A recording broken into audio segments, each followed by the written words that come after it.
Enfin, on connaît mieux l'espace que nos fonds marins. Pourtant, ils représentent 70% de la surface terrestre. Pour la journée des océans européens, vous révèle certains secrets de la mer. Ouais, on savait déjà qu'elle nous nourrissait, avec les poissons notamment. Saviez-vous qu'elle pouvait aussi nous soigner, les mollusques et microalgues qui nous veulent du bien? On en trouve déjà dans certains médicaments et la recherche a encore beaucoup à révéler, Marion Gauthier.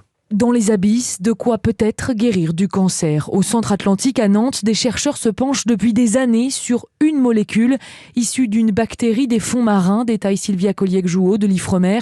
Elle est administrée à des souris souffrant d'un cancer des os. Et on a montré qu'en traitant ces souris avec notre molécule, il y avait moins de métastases pulmonaires. Et donc la survie des souris était aussi augmentée. On n'est qu'au Moyen-Âge de la découverte de ce qu'on peut avoir dans l'océan. Et il reste une infinité de recherches à faire, s'exclame Philippe Mombé, dans le pôle mer Bretagne-Atlantique où il est directeur adjoint. Une société dissèque une éponge de mer et analyse une autre molécule. Elle permettrait de corriger des déficits cognitifs de personnes atteintes de trisomie 21 par exemple. L'océan est sans doute l'avenir de notre armoire à pharmacie.